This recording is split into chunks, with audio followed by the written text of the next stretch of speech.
Good day. Canadian Anti-Semitism Education Foundation's web talk is There Justice for Jews in Europe? With our special guest, Sacha Roytman-Dratwa. I'm Andrea Spindle, Executive Director of CAEF, which is a registered Canadian charity that over the past 2 years has been focusing on anti-Semitism, that is anti-Zionism. That is the attempt to discredit Zionism, to link it with racism, to deny its foundational aspect to the Jewish people, and the fact that Zionism is inherent in Judaism and not merely a political movement. It is not an idea that originated just pre-World War II or is justified by World War II, but rather it is as old as the Torah itself and as important to most Jews as Torah. It is the recognition of Jews as a people, that Israel is our national homeland, and that Jews are indigenous to Israel and, as well, have historical and legal rights to the land of Israel. In educating about anti-Semitism, CAEF has been doing webinars and organizing virtual events with partners, such as those we thank today for co-sponsoring this event: the International Christian Embassy, Jerusalem, Adat Israel Synagogue, the Lawfare Project, Americans for a Safe Israel, Canadians for Israel's Legal Rights, the Combat Anti-Semitism Movement, and End Jew Hatred Canada, of which CAEF is the lead partner. CAEF also responds to specific incidents of Jew hatred, provides a weekly bulletin to our members, and cooperates on projects with many partners. To continue our work, we need your financial support, so please make a donation by going to our website and clicking on the donate button. Simply go to www.caef.ca. We are very proud to have been an early signatory to the pledge to combat anti-Semitism that was created by the Combat Anti-Semitism Movement, or CAM. And we encourage all Jewish and non-Jewish organizations in Canada to sign up and individuals to take the pledge. We are very appreciative of opportunities to work with CAM and acknowledge the foresight of the movement's founder and its 2 key personnel for demonstrating terrific leadership by being collaborative and innovative. It's now my pleasure to introduce our guest, who has been monitoring worldwide attacks against Jews for almost 2 years now, so he might be even more distressed than I am. But on the other hand, he has successfully set down strong roots for peace and understanding, starting with establishing important relationships with many government bodies in the US and Europe, and organizing educational summits and lectures, as well as producing fulsome reporting of both the negative incidents against Jews and the gains made to counter anti-Semitism, such as the adoption by some countries of the International Holocaust Remembrance Alliance working definition of anti-Semitism. Sacha Roytman-Dratwa is the Executive Director of the Combat Anti-Semitism Movement. Prior to joining CAM, Sacha led the Digital Advocacy Unit at the World Jewish Congress. At the Congress, he led the, you might remember, #WeRemember campaign for International Holocaust Remembrance, which is the world's largest digital educational campaign. Prior to that, Sacha was the Director of Digital Media Communication for Shimon Cohen Schenkman, a leading PR firm in Israel. And earlier, he commanded the Israel Defense Forces New Media Operations Team. Sacha holds a bachelor's degree in interactive communications from the Interdisciplinary Center in Herzliya. Please note that you can submit questions using the Q&A function on Zoom. This webinar is being recorded and will be made available later this week to all who registered. Sacha, may we begin with your own story of growing up Jewish in Belgium? Tell us if your family experienced anti-Semitism, and then tell us who or what is behind the initiative to create CAM. So first of all, thank you, Andrea, and thank you everyone for being with us today. Thank you for having me, representing the Combat Anti-Semitism Movement, an organization, a movement of 300 partner organizations and 300,000 individuals. They've joined the movement in the past 2 years. It's a great honor to work with CAEF, and in the past 2 years, we've been really trying to collaborate and working together to bring some of the activities forward and to try really to make the difference. So before I speak about my personal experience and what we do at CAM, I would just want to comment on first thing. We are not distressed at CAM. when we look at the world and the state of anti-Semitism, because we see a lot of hope as well. If it's coming from the Middle East with the Abrahamic Accords, it's from different legislation that we're going to speak about later on in Europe, that things are changing. Even in the past 4 years in the US, we see a lot of change in the administration, legislation, executive orders, and a lot of tools that didn't exist 10 years ago, 5 years ago, that today exist for Jews all over the world. But we need, first of all, to recognize that they exist and to find them, and then to advocate to be more used, like the IRA definition of anti-Semitism that I assume many people know about it. And these are the tools that we have. Now we need to understand that they exist for us. Many, many good cooperation between Jews and non-Jews are also existing, and we need to emphasize that. We see even in Europe, the place where anti-Semitism was born. Let's not forget that anti-Semitism exists 3,000 years ago, and in the US, not even 500 years. So the place where anti-Semitism was born is also changing. So we have a lot of hope, because also it's the only way to combat hatred. If we are too negative and we forgot the good things happening, we're never going to end, and we're going to be in distress. And we need good energies to combat anti-Semitism and to be together. So just allow me to introduce myself a little bit. So I grew up in Belgium, and I was a proud Belgian Jew. Belgium, the capital of Europe, old city. And I was, first of all, a Belgian person. I love the football. I love the waffles. I love the beer. I still love the football. I still love the beer and the waffles. But something was weird, because people look at me differently. No one look at me as a Belgian Jew. They look at me as a Jew, Zionist, and then Belgium. I didn't even identify myself as Zionist, because I don't want to identify myself as Zionist. It's a part of my Jewish identity. Always. I think that the fact that we define ourselves as I'm a Zionist Jew is the first problem. When you're a Jew, you should be a Zionist. You should believe in the self-determination right of the Jewish people. So I don't like to define myself as a Zionist or not Zionist Jew. So I never defined myself as a Zionist Jew, but I was defined by my neighbors, my friends, as something a little bit different. And everything changed during the Second Intifada, when the famous picture of Mohammed al-Dura, I don't know who of you are aware of this picture. It was a picture of this really poor Palestinian kid in the Gaza border that was in a crossfiring between Hamas and the Israeli Defense Force. And he was killed. Still until today, it's not clear who killed him and why he was killed. We have a lot of report and research made that it was a fire from the Palestinian side, not the Israeli side. But this picture changed my life. People came to the school, non-Jewish school, with this picture, and they asked me, a Belgian Jew, why I did that. And I was like, who I am? I'm here. I was yesterday with you, and today I killed this Palestinian. We are friends. Say, no, but you, the Jews, you did it. I say, but I'm a Jewish person. I'm not an Israeli person even. And this is where everything changed in my mind. When I feel that this comparison between Jewish, Israelis, Zionists, and non-Israelis was made in the mind of the others. And I understood that I'm a different. And then this is where I began to be a Jewish Belgian person and not a Belgian Jewish person. So at the age of 18, I understood I was different from the Belgium. I'm not a different person, but and I moved to Israel to serve in the Israeli army. Then I served 6 years in the Israeli army. So I was able to be a proud Jewish person wearing the uniform of the Israeli army and defending my country. It was very sad for me, because I love and I still love Belgium. My family is still there. But the way that people look at you as a Jewish person, they don't recognize that you belong to the same society they belong, was very difficult for me to accept. When I'm looking at my family today in Europe, that they sometimes hide their identity, the mezuzah at the entrance of their house, it's very hard for me to see that. When I see that they change their name for business purpose, because they don't want to be recognized as Jews, because they will believe that people will not do business with them, is very difficult for me to see.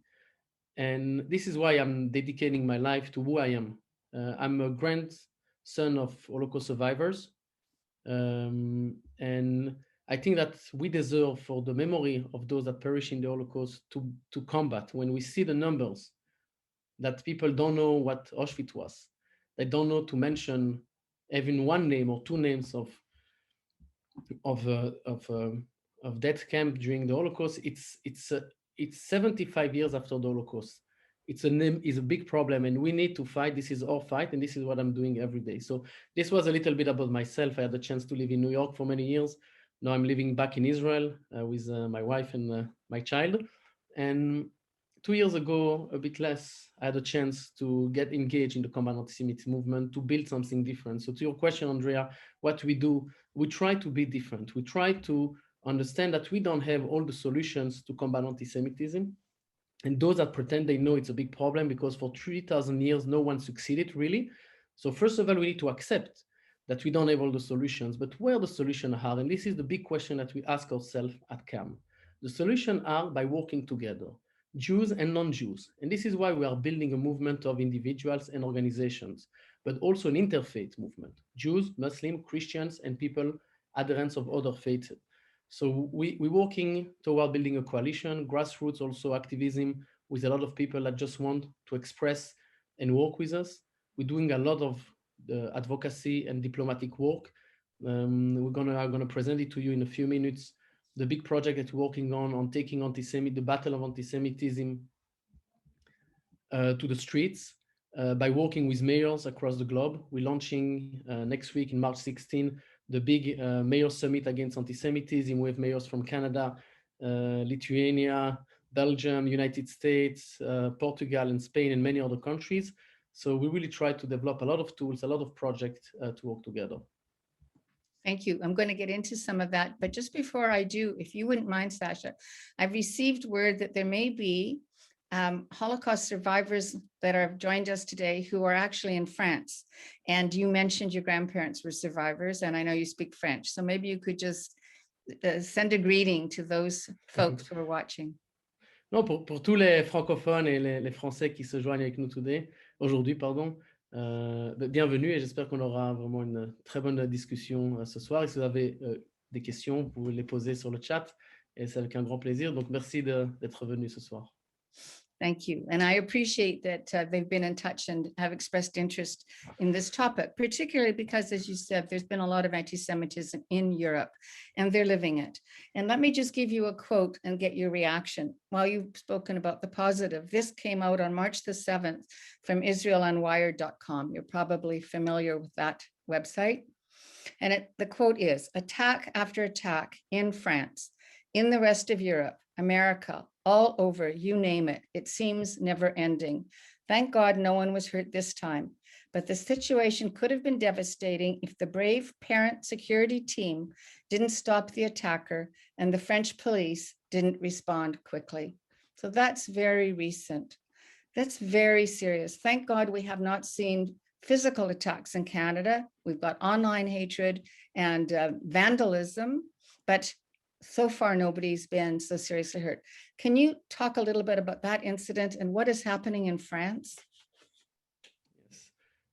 France is an interesting place because it connects the three different forms of Jewish hatred in one place. You have Jewish hatred from radical Islam with a lot of immigration that came since the World War II and even before. You have the left wing with the Communist Party and the BDS organization that are well present in the country, spreading hatred against the Zionist identity and the Jewish Zionism all the time, all over the day. And then you have the radical right anti-Semitism coming from the Front National party that is well recognized, that was almost part of the political area in the last elections with a lot of voice and almost 20% of the support in the street of France. So France is interesting because it connects everything together.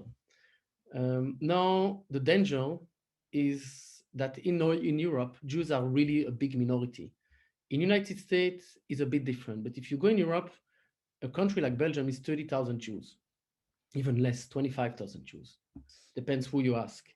And the power they have is getting less important. The political force of the Jews is less important, and Jews are not being listened to, and they begin to be a minority that people don't really pay attention to in many places. In France, the Jewish community is a big Jewish community, 600,000 people, but compared to 11 million Muslim community that has bring from the Middle East a lot of Jews hatred. They didn't learn everything about Jews hatred in France, but they learn coming from different countries. And then we have the support of different financial institutions that are supporting anti-Jewish education in the street of France. And this is why we see that something is happening. The biggest problem that you have today is the gap between the communities. They don't know each other. They don't speak to each other. If you go in France, in Paris even, you will have the feeling of a ghetto when you go in a Jewish neighborhood. You have the feeling in Brussels. You have the Jewish neighborhood where Jews are living, and people are really divided. So first of all, there is a big problem. Secondly, it's a shock. We are 76 years after the Holocaust. And I will tell you something, Jews couldn't have believed that we're going to go back to these situations. So being ready for this situation, it's not something that in our mind we can understand as a human being. And the fact that it's happening, most of Jews in Jewish communities across the world and in Europe don't believe yet that this is their reality. So we see, and thanks to the police forces, that the attack was stopped because the system today in Europe has been protected the Jewish communities. We have police officers, we have the army in front of every schools. And I can give you the example of Belgium. I went, it was a year ago before the COVID-19 crisis, of course, to visit my family. And I took my nephew from the Jewish schools in Brussels, the capital of Europe. And you had an army vehicle outside of the school, patrol of military forces outside of the school, in addition to the Israeli guards keeping the school because you have the children of the embassy. And when you look at that, it is shocking. I cannot live it this way. This is why I left Belgium to live in Israel, because this is not acceptable in my opinion. This is not a reason to leave Europe. We need to stay. We need to fight for our right, fight for our history, make sure that we don't leave a country because of that. And we need to fight. It's not too late, but it's shocking. So I think that the situation today is shocking. The good side is that the authorities, local authorities, understand the problems. The number of terrorist attacks that targeted Jewish communities in Europe is big. I think that it's great that in Canada it didn't happen yet. And hopefully it's not going to happen, but the Jewish communities in Europe have confronted in the past 20 years terrible terrorist attack. In Brussels, Super Kasher, in Paris, in Toulouse, many, and from all the aspects of anti-Semitism, mainly radical Islam and right wings.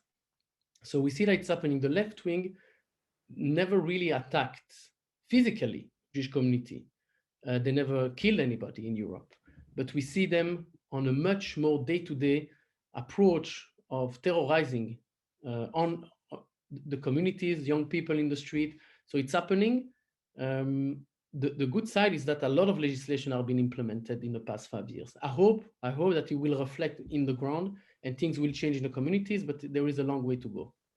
It does seem like it's been many years that it's been increasing, there's been increasing anti-Semitism, and it feels as though governments until recently really ignored it. It's only very recently, I think, that Macron came out and said anything very serious about doing anything. Do you think, is there a country that has been a really good example of addressing anti-Semitism? I think even France is a good example. Lately, they passed in the French parliament some resolution comparing anti-Zionism to anti-Semitism, accepting that, the our definition implemented in France. So that's the first step. Even in the European Commission, need to see the work that is being done on European level, the different reports that have been publicized, and agree by all the ministers present in the European Commission, all the representative of European countries that are all signing on. So we see a dramatic change that will impact decision makers in the country, but there is still a gap between high-level decision-making process and implementation on the ground. Right. This is also an approach that we have with the IRA definition that is a lot of time adopted. So we're pushing for adoption. But what does it mean once you adopt a non-legal binding definition? It doesn't mean technically anything. So you can continue to spread anti-Semitism because it's not legally binding. So the big gap that we see is really from big policies to implementation. I can mention the good policies in Germany against hate speech that are very strong, against Holocaust denial that are one of the strongest in the world. Germany has really fantastic law against BDS, the Czech Republic as well.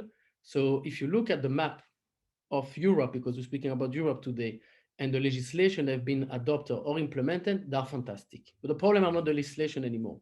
The problem is their implementation on the ground every day. This is what we see: educating the police officers, educating the educators.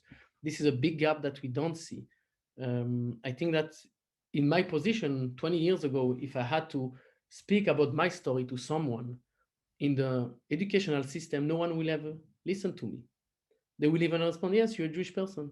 You need to defend Israel. Today is not the case anymore, but it's still not done yet because the Jewish communities themselves needs to be educated about their rights. We're speaking a lot about the IRA definition, but who really understand the IRA definition of anti-Semitism? And I have a good example. The ICC investigation against Israel that is happening right now in Hague, in Amsterdam, for crimes during the latest conflict in Gaza. Why this thing is anti-Semitism? The simple answer is on the IRA definition example, speaking about double standards. So when you have almost 30 countries that have adopted the IRA definition, we need these 30 countries to speak out against the ICC because it's under the umbrella of the double standard example of the IRA definition. And the problem that we have today that there is no implementation of IRA, at least not enough. So we are able to transition between the policy and the implementation, we can make a big change. But there is duplicity. You've just outlined it. So countries adopt it, but they don't put in there's no legislation. They don't have an implementation plan. They don't monitor, and then they don't discipline. They don't hold anybody accountable. So is IRA the tool we want it to be, or do we need to, as advocates on the street level, community level, push for more? So first of all, it's not exactly why they don't. They do. A lot of things are being implemented. I think that the security level of the communities today has been handled both by the national offices and both by the local offices of the police, for example. So the security level that took many years to have budget issue because someone needs to pay for that. We need to pay for that. The taxes for everyone, not the Jewish taxes in Europe. Everyone needs to pay for that. So that's the first step. Legislation was made, things were implemented, and that's a first good stage. The other good thing that is happening is Holocaust education in Europe, which is different than in other places. It is not a question to learn about the Holocaust and how to learn about the Holocaust in most of the European countries from the Western world. If we speak about the Eastern side, we see a lot of Holocaust distortion in many places. For example, Lithuania, you go in Ukraine, you go in many countries, in Poland even, the narrative of the Holocaust has been transformed. Who are the heroes and who are the victims? And that's a big question that's happening. But in Western Europe, a lot of countries took responsibility for the Holocaust. They have Holocaust memorials, Holocaust Remembrance Day. They send the schools to the children to museums. So things are happening. What we don't see enough is, first of all, a strong interfaith relations between everyone in our societies. I hope that new immigrants coming in Europe will have an educational program meeting with all the immigrants to know how the society is built, to know each other. If you know your neighbors, the chance that you're going to hate him are much lower. So that's something that is missing in most of the European countries. I think that the second thing that we see that is missing is much more law enforcement against hate speech. Hate speech is the first step for everything. There are a lot of legislation against hate speech, but once you find someone spreading hatred until you see him accused of something to pay money, real money, because he did something bad, or to pay a price by going in jail, that's not something that we see. And I think that if I was a legislator and I would like to fight anti-Semitism, we will first of all go in hate speech, because this is the beginning. When someone spread hate, this is the beginning of moving from hate speech to actual physical act against someone. So I think that the biggest gap is hate speech, but now in policy, in law enforcement, online, offline, everywhere. I think that what you described as the Islamist anti-Semitism and the right-wing anti-Semitism is maybe most visible. But then when you speak about free speech and you speak about education, I would ask if that's where the left-wing anti-Semitism actually becomes a danger to us, because it's in the educational system that, at least in North America, and I suspect in Europe, we're seeing a heavy influence by so-called progressives who are actually anti-Israel, anti-Zionist, anti-Semitic. Do you see that in Europe? That's if you're educating kids that, and it apparently is still happening, that the Jews killed Christ, that Israel is the enemy of humanity, how will you fight it as they become older? So of course we see that in Europe. I think that, as I said, Europe is the birthplace of every form of hatred. But what is happening in Europe, the left wing, the hardcore left wing anti-Semitism is really anti-Zionism today.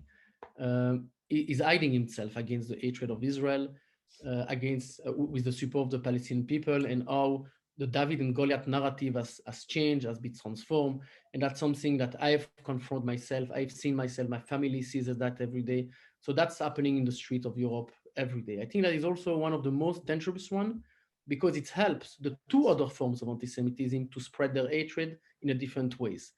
They will not really attack physically Jews like the two other forms of anti-Semitism will do, but they feel them, they give them argumentation, ideas, and they help them spreading hatred. So for me, is coming back to the same point I said before, it's about hatred. If you combat hatred, you can then stop the next step, which is physical attacks. So the left-wing anti-Semitism, anti-Zionism proper is difficult to combat. It's difficult to end because it's a political argumentation today. And this is why the IRA definition, if you ask if the proper tool, the IRA definition helps defining what is or what is not. And I think that is something that is missing today. The IRA definition is a perfect tool, but only when it moves from defining to implementing. It's very important to define what is anti-Semitism or not. You cannot do anything without being able to define it properly. So the first step is defining anti-Semitism, and then moving on to the other step: education, law enforcement, legislations, and making sure that all the process is being handled properly, but under the umbrella of the definition. It's certainly at CAEF, we would agree with you. And I think that's where the battle is to get more levels of government and institutions to adopt it. But one of the things that puzzles me is, how do you explain that countries in Europe that do adopt IRA or put out strong statements against anti-Semitism still through the EU fail to support Israel, work against Israel by funding NGOs which are hostile to Israel, and at the United Nations we don't see these same countries standing up for Israel? How do you explain this duplicit behavior? Yes. So we need to understand a little bit how the EU function. And let's begin with the fact that the top of the pyramid at the European level is dedicated and committed to combat anti-Semitism. They also declare the Jewish life an integral part of European identity, and they do it very well. And as I said before, the European Commission Office of Combating Anti-Semitism and Fostering Jewish Life, led by Katharina von Schneubein, I think that most of the people here are aware who is she, have done an incredible job in raising awareness and pushing the adoption of the IRA definition. The office has adopted a comprehensive strategy, I think that's at the beginning of 2021, to help member states to stand up and lead national strategy to combat anti-Semitism. So things are changing from the European level to the national level as well. And what we also see is the fact that the European governments in general have a huge and complicated bureaucracy. All the offices within the EU do not cooperate properly. So when we see the European Commission and different departments in the European Commission doing the right thing, not all the departments are answering the same call. This is one problem that we see. They are also growing. And recognition of the danger that we see of anti-Zionism as the new anti-Semitism in Europe. They say it, European leaders are recognizing that. And then we see an impact on the funding that are going to the Palestinian Authority. That's a big change that we have seen in the past 5-10 years that we never saw before. And that's very important to see the change. And I will recognize a fantastic organization that I hope you should host, if you didn't host already in your programs, NGO Monitor. NGO Monitor has been key to the change in the European Union to expose how the relationship between Palestinian groups and the ties they have with terrorist group. The fact that they were able to put on the table this information that no one, and that's the first problem that we have seen, was looking for. When Palestinian groups were coming to European Union, to European state, they asked for money, they receive it without being asked or questioned where the money will go and what will happen. At the moment that it was exposed, countries that usually vote against Israel have stopped funding the Palestinian authorities or different parts of the organization. Like Norway. Norway is not a friendly country to Israel, but once the information was exposed publicly, sent to different decision makers in European countries, they had to stop because they were under pressure of the European Union, different organizations who put them under pressure, and things are changing. What do we see?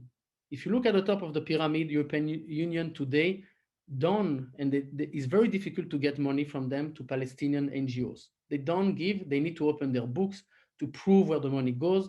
They donate money only to projects and not to organizations, so they can see the result of the project, which is a change that I must say the NGO monitor groups did, and they deserve a lot of credit. What we cannot control now is the desire of independent countries to still continue to support NGOs. This is why we need more work to expose the lie. Technically, NGO monitor shouldn't exist. A country that gives money should do the work for themselves. They don't do it well. But right now, we see a lot of change, even in the curriculum programs of the Palestinian Authority, if they want to continue to receive money. Another very important change was the change that Nikki Haley established at the UN as the US ambassador in the UN. She stopped and she changed the paradigm that everyone needs to support the Palestinian people without asking questions. She stopped this paradigm. She began to ask questions to stop the flow of money. Things have been changed. The Palestinians are today need to prove the need of the money to be able to receive it. And that's an important change that I couldn't say this word 2 years ago. Honestly, I think that is very important to recognize this change today. The previous administration in the US did a fantastic job to control the flow of the money, to know where it goes. There are still a lot of change to be done. Now, speaking about the UN is a very complicated body. There is not a black and white answer. Again, we need to recognize the work of Nikki Haley, but speaking about the UN and the vote against Israel, a lot of European countries are voting in favor of Israel many times. You can look at the Czech Republics, other countries that are favoring Israel. Denmark, for example, also sometimes can vote in favor of Israel. We still see a lot of abstention vote. That is a message of we are not against, we are not in favor. We don't want even to express ourselves about this thing because we know that it's a political game. But the way that the UN is built on voting blocks, an agreement between groups. So you have the Arab states nations bloc that's voting all together. This is why you see this automatically 50 votes against Israel from the Arab nations. Then we have a bloc that is completely today destruct, which is the African bloc. You have a lot of African countries voting for Israel, while the bloc decide to vote against Israel, which is also an interesting paradigm. So you see that things are changing. I believe that the Abrahamic Accord will change all what we have learned about the UN in the past 50 years, since even more than 50 years, just because some of the Arab states are today's friends of Israel. So things will change. Obviously, the blocs have allies. So you have the Arab states allies with Russia, Russia allies with China sometimes. So all these blocs are voting together.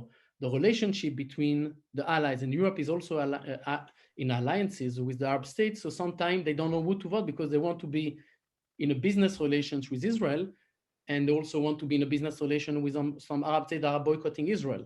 So they prefer to abstain. So the UN is one of the most complicated body.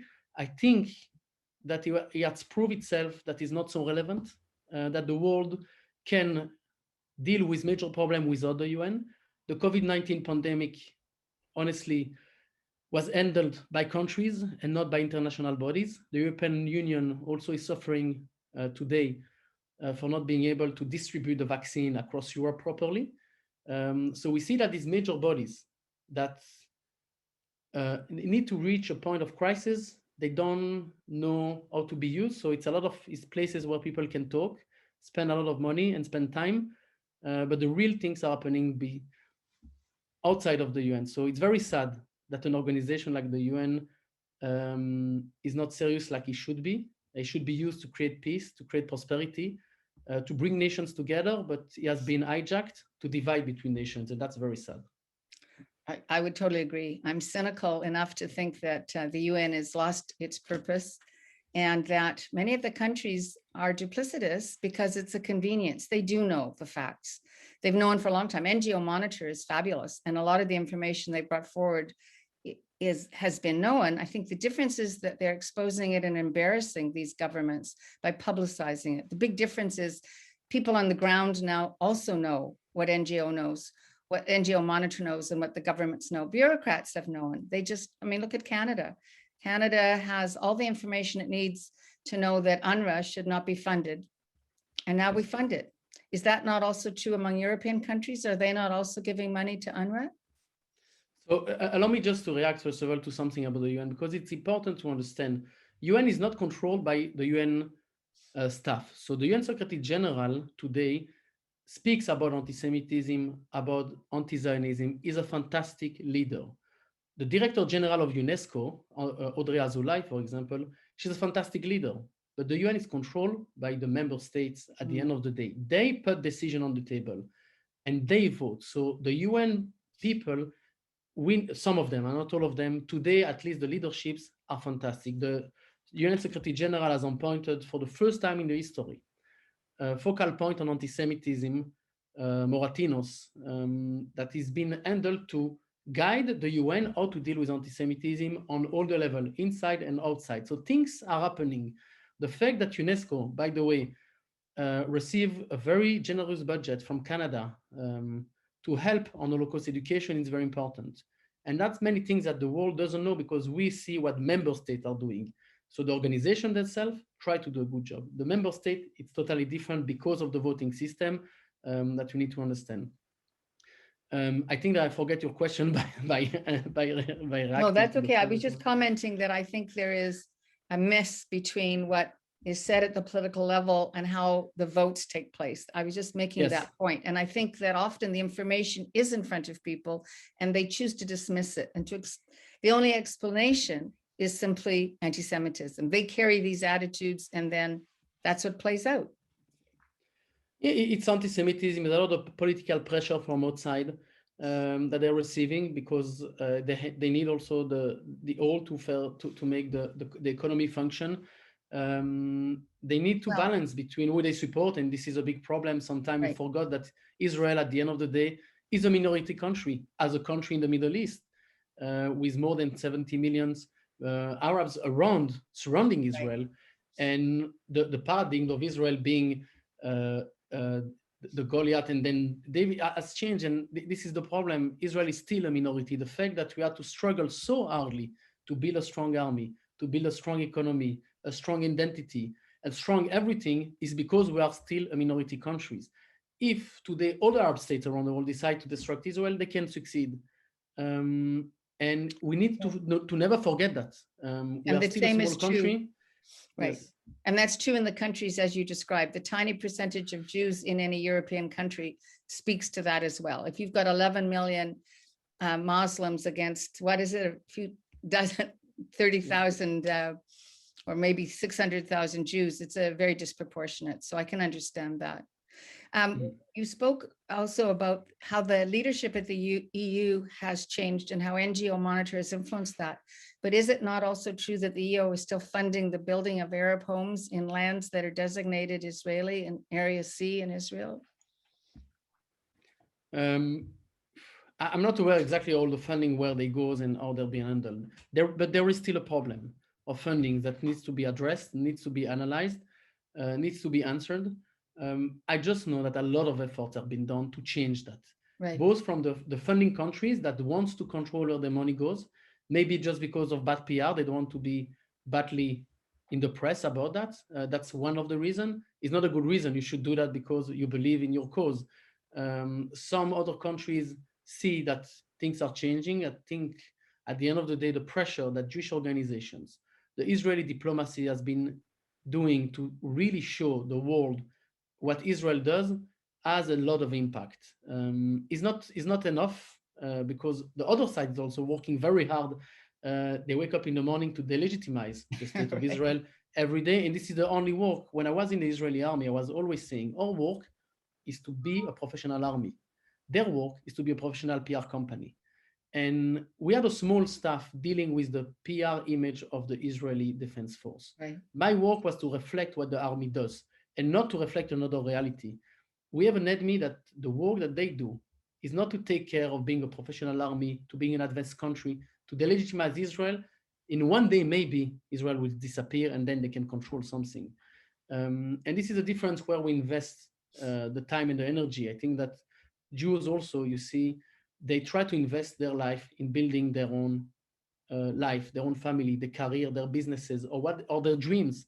They don't fight for their identity every day. They don't go and they don't do the work I'm doing. I'm doing that every day. This is my job. But we have enemies that they wake up in the morning. They don't really care about their career, about their life. They want really to spread hatred against Jews. And this is a difference of where people invested their time and their energy. And this is why we're in a minority also that combat for itself. No, I totally get that. And I think a lot of money is on their side as well. One of the institutions that we've been looking at in Canada that you wouldn't expect to be anti-Semitic is the Christian Church. In Canada, the largest Protestant church is the United Church, and they have on their record now for many years BDS supporting positions, resolutions. And at the international level, the World Christian Council of Churches has anti-Semitic bias. Is that a factor in Europe as well? When you mentioned left and right in Islam, we don't hear much about the Christian church anymore, which we know was very anti-Semitic in days of old, but is it still a contributing factor there? So the churches in general, and we know is very divided. So you have many types of churches. So we have also the evangelical church that is very pro-Israeli and pro-Jew. So we see that growing in Europe, and we have all the form of churches that are today still anti-Semitic bodies that are spreading old form of hatred is still existing in the church. But the leadership, again, of the churches from the Pope, they say the right thing. They try to build reconciliation between different faiths. They try to build this partnership between the church and the synagogues. The responsibility is not just on the church, but also on the countries to help the church, the church and Jews to meet each other. But let's just begin a little bit about European anti-Semitism that exists from the Roman age and the pagan times.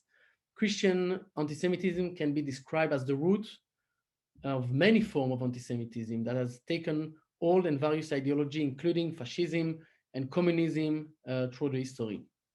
Generally, European anti-Semitism is culturally ingrained sickness that is not always directly related to religious ideology. A great example of this is the anti-Semitic display that we have seen at Carnival celebration across Europe. I hope that many of you have seen how it looks like. It's terrible. Even in Belgium, where my home country, and the most famously place is the Carnival of Aalst. We see also Islamist anti-Semitism that is growing and is a dangerous threat, and they sometimes use the same old anti-Semitic theories from the old church that we see reappearing in many places. If we look at anti-Semitism, the map of anti-Semitism in Europe, so obviously we have the immigration that brings radical ideology across Europe from different countries, and the myth of integration. So at the same time, we have in Europe, with the church, we have the far right, the ultranationalism, and the neo-Nazi ideology on the rise across Europe. And that's a big problem, but they also use a lot of the same ideology that we see in the left-wing movement is being today implemented in the church movement. The real anti-Semitism that we see is anti-Zionism also in the church, but not all of them. I think that is still a minority. The pure anti-Semitism coming from Christianity today is not something that you're going to meet a lot in the streets, neither in public statements. It exists, but it's not something that you're going to meet. It's really hidden under the umbrella of anti-Zionism. So each time that you meet anti-Zionism, it's a part of anti-Semitism anywhere it is in Europe. So it exists.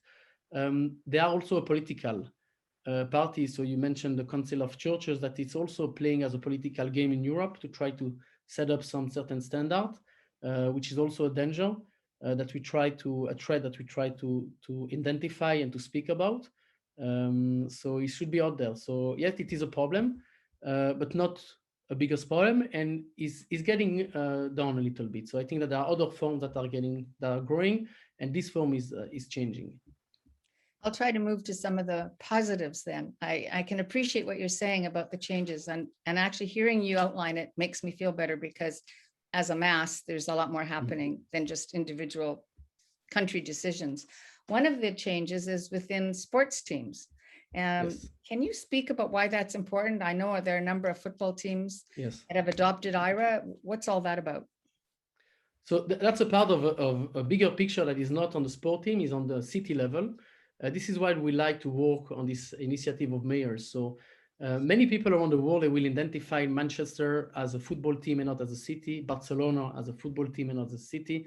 You have some university that's so well known that people know the name of the university, but they don't know the name of the city. So when you have cultural leaders like football team that are really taking a stand on something, it's so important. It helps changing mind.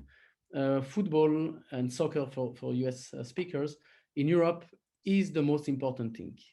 And when you have the football team of Chelsea that decide to adopt a definition of IRA and try to make a change, it is something that is very big. Chelsea is much more known than any other university. So as a connector, as a convener of hope, of messaging, it's critical.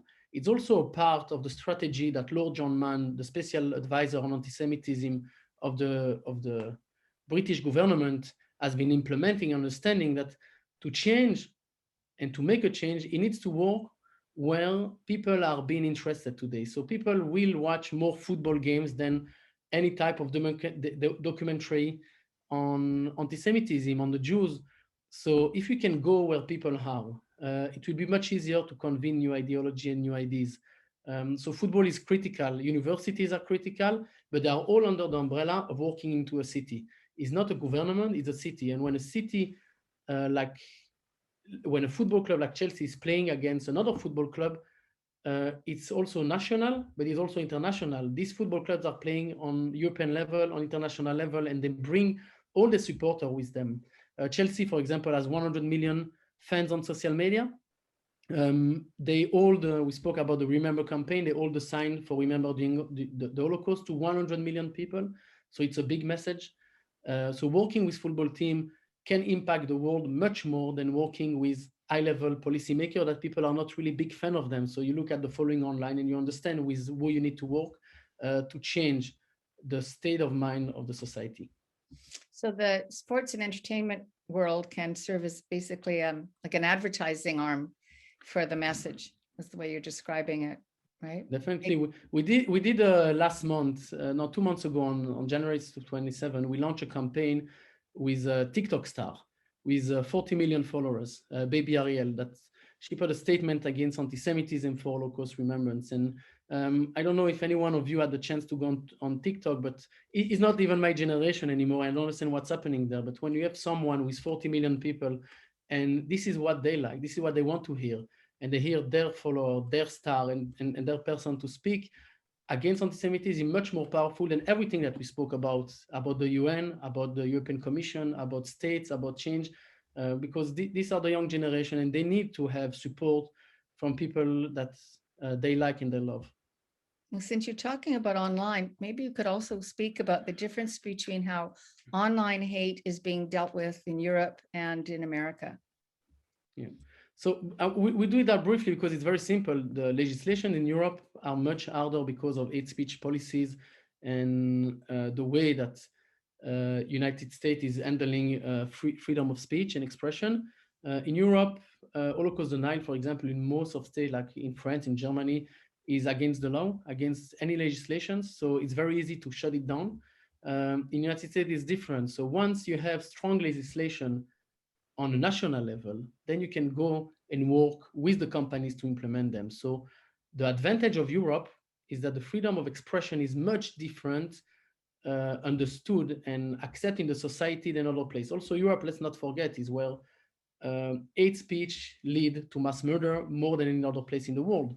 So in Europe, they know that if they allow too many places for hate speech, something may happen because it happened in the past. So if you look at the legislation on social media, on online anti-Semitism, they are pretty hard in Europe compared to other places in the world. And then it allowed the European Commission, European Parliament to do a lot of legislation together with the countries and the companies to make a change. So you have a lot of legislation you can look at, like for how long a post, an anti-Semitic post can stay online before the company will need to pay a very hard price. That's one level. Holocaust denial in Germany, you're not going to find any Holocaust distortion or denial content in Germany, as well in France. But there is a work that should be done. The legislation is strong, but then you have the civil society in Europe that is working very hard with money received by the government to monitor and then to provide the content to the country and to the companies. So the work is on the legislation, but also the implementation, but the implementation of the legislation is being written into the legislation. It's not done on its own. And that's something that is much different. United States usually is kind of the Europe is looking at United States a lot of time what to do and how to behave, but in this case, it should be the opposite way.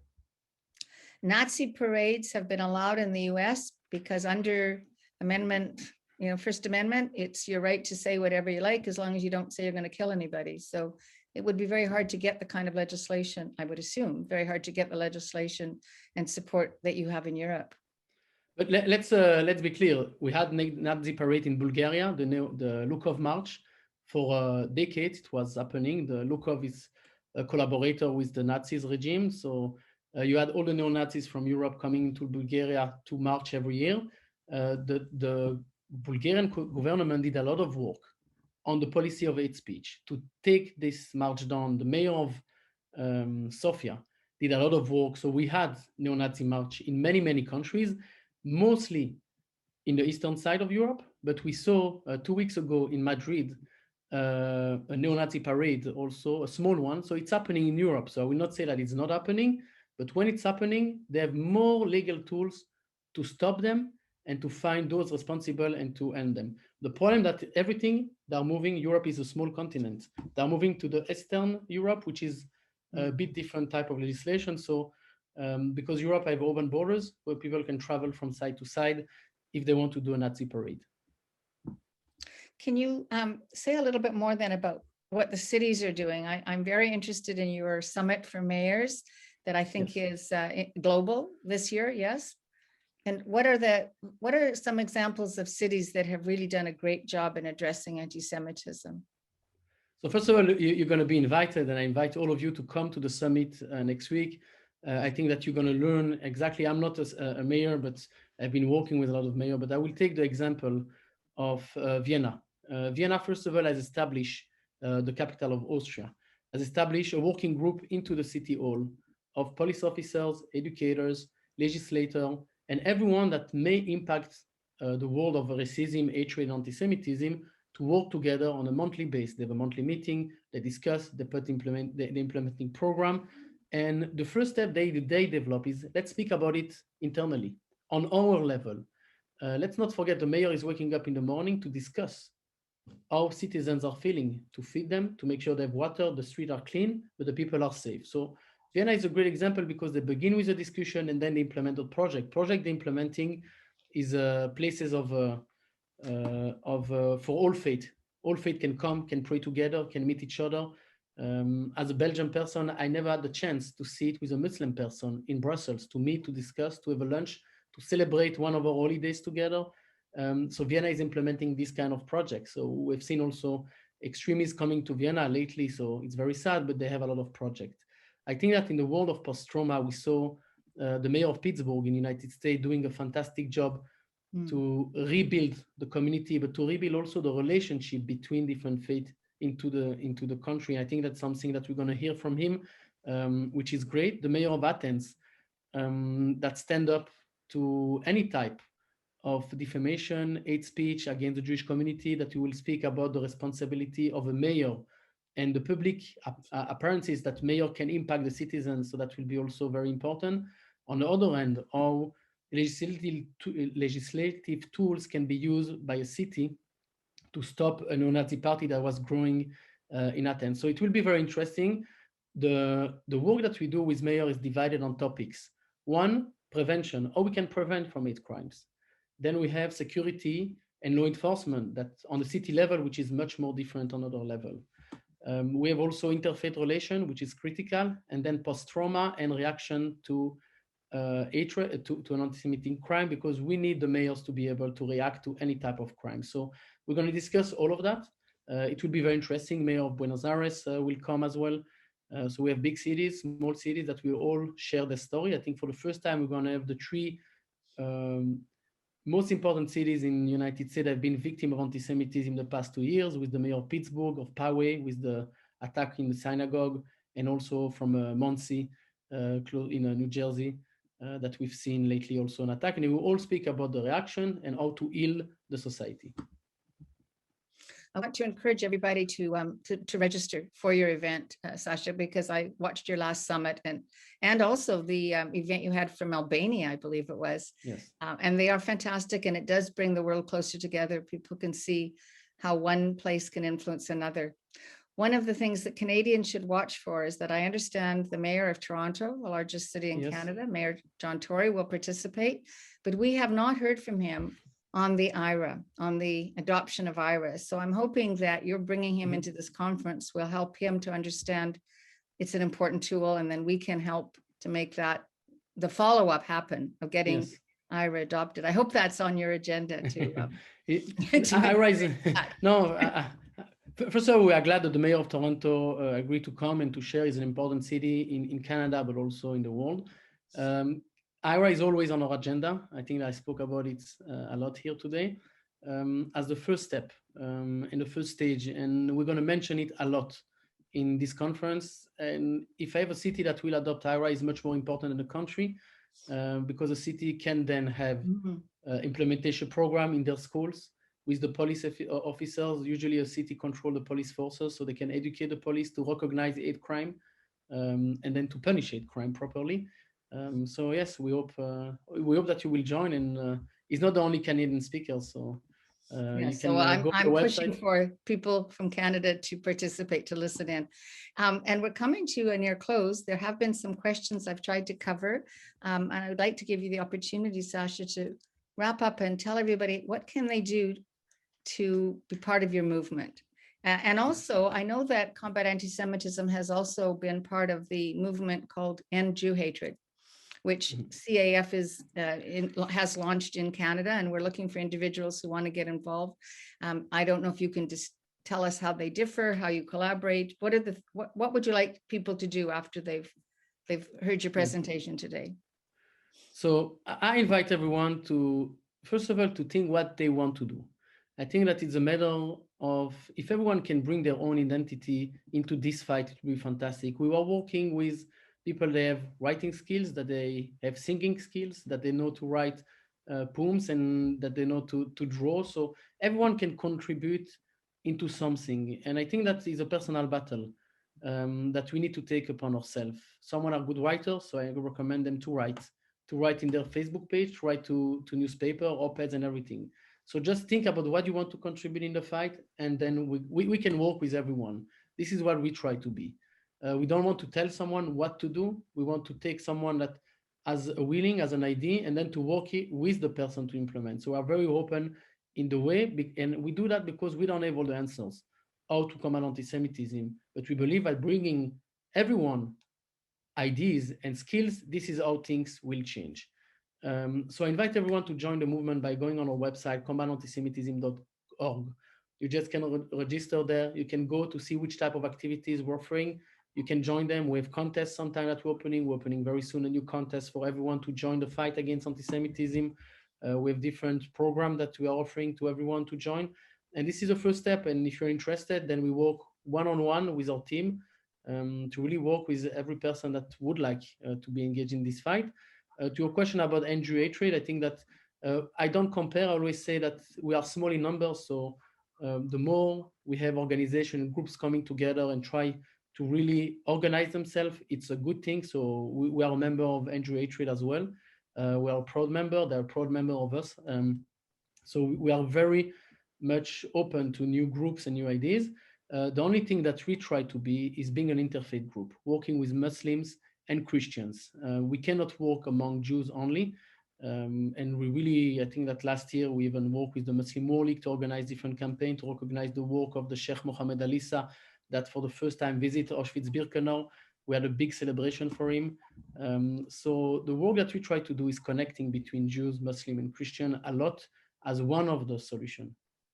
Why, thank you for that. And I would encourage people to check out our website also, caef.ca. And if there's a way you'd like to be involved or support us, I would ask you to be in touch directly. It's just Andrea, ANDRI, @caef.ca. We'd also welcome your assistance. And as a lead organization, a partner with End Jew Hatred, our goal is to focus very much on specific instances of anti-Semitism in Canada and to take direct action. So it's possible for you to be involved at that level, as well as with Combat Anti-Semitism. I'd encourage you to go to their site and sign the pledge. And on that note, I want to thank you very much for your time, Sacha. I really appreciate it. And it's really been a pleasure working with you the last year and a half since you've been at the organization, and we wish you every success going forward. Thank you, everyone, Thank you, Andrea. for participating. And Thank you, everyone. Bye-bye. Thank you. Bye-bye.